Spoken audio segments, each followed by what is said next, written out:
shadows lie. It was here, on the slopes of Mount Doom, that the Dark Lord Sauron was defeated by a last alliance of men and elves. It is here that for 2,500 years the Rangers of Gondor stood watch, guarding against a nameless threat they had all but forgotten. And while the strength of Gondor faded, the power and malice of Sauron grew in darkness. He has returned to Mordor.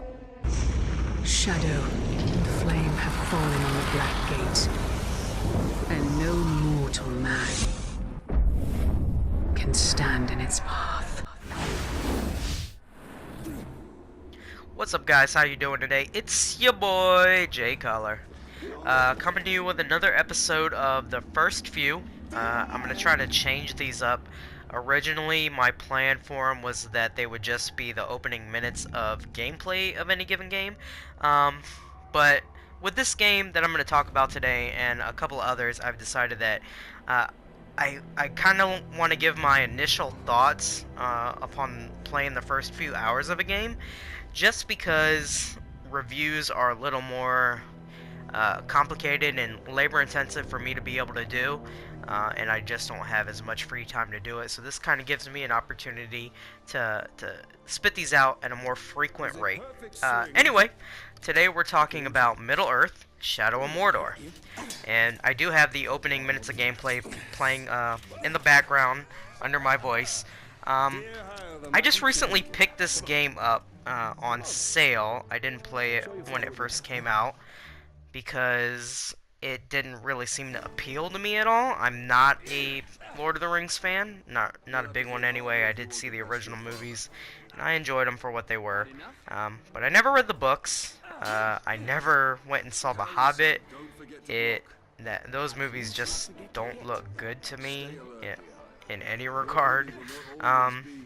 So I wasn't interested in this game at all when I first heard about it when it got released, but it's gotten so much praise since then. It's won a number of Game of the Year awards, or else been nominated for Game of the Year by sites that didn't give it Game of the Year. So I saw it on sale, so considering all the praise it had gotten, I decided to pick it up. And I am actually having a lot of fun with this game. I will say that there's not a whole lot original about it, with one major caveat that I'll get into in a second here. But it does borrow a lot from games like Batman, which is another WB game, Assassin's Creed, other games like that. You'll see that the combat here is basically Batman's combat: square to strike, triangle to reverse, circle to stun.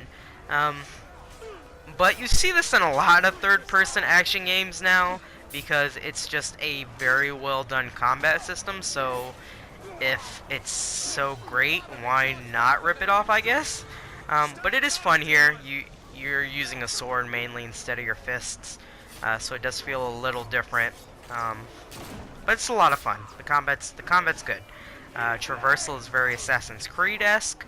I think it's actually better than Assassin's Creed. I didn't make as many big mistakes. There is a little bit of problem with trying to drop down. It seems like your character doesn't want to drop down all the way. He'll like slowly descend from tops of structures. But for the most part, I think it is actually done better than Assassin's Creed has done it. And then you have, which is the main difference that this game has between any other game. It's the reason that it got most of the praise that it got last year, is the Nemesis system.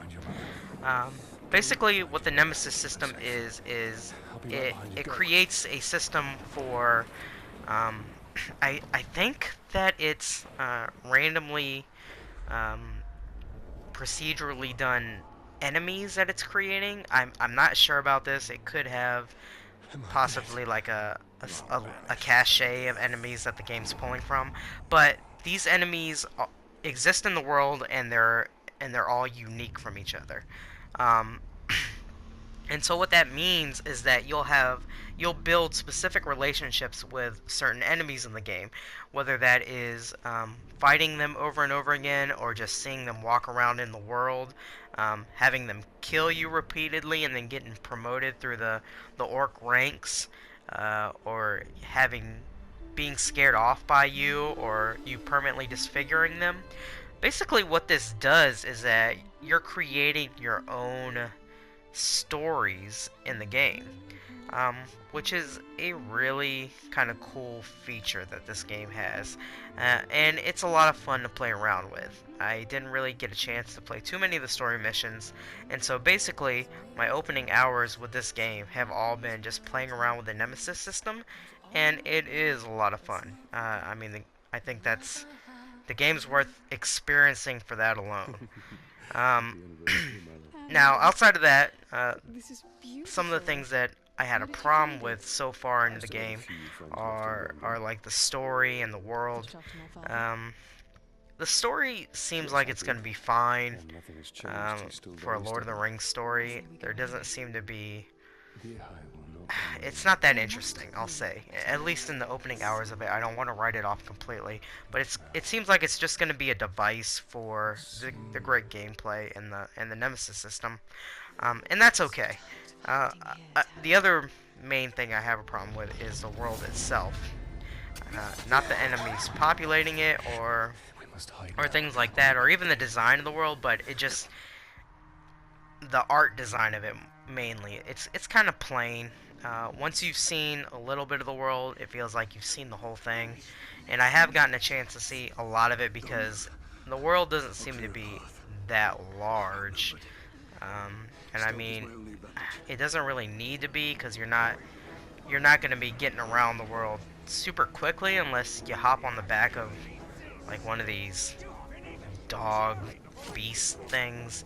And even then, you're not going to get around the world that quickly. So it doesn't need to be that large, but again, when you have games out there like The Witcher or Grand Theft Auto 5, it is disappointing when you consider the size of it.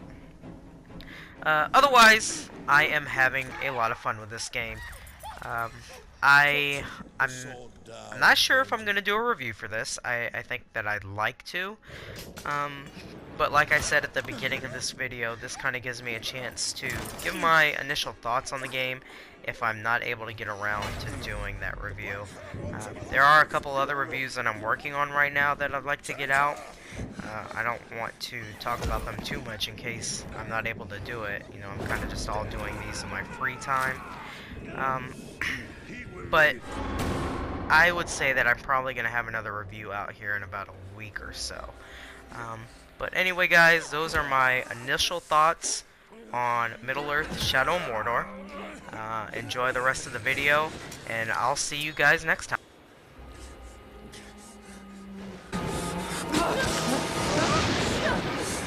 Father! I'm right here, son. I'm right here. Shirkush adhazushu. Kantya pakurizak. Nakiza. Yorith. We'll be together, my love. Soon. Forever. Guralmo shirkush adhazushu. Kantya pakurizak. Nakizak. Gurarmo shirkush agazkushu. Kantya pakurizak.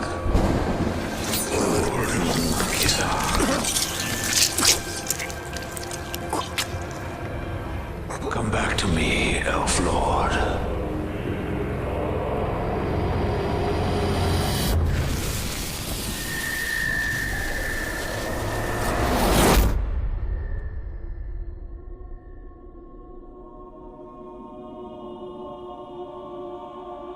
What is this place? See for yourself.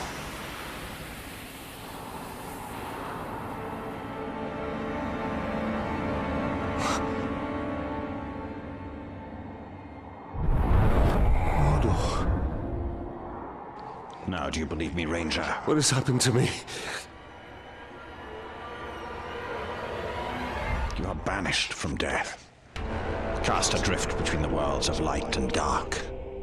Curse binds us together within the walls of Ardar. If what you say is true, then how do we break this curse? We find the one who cast it on us. The Black Hand of Sauron.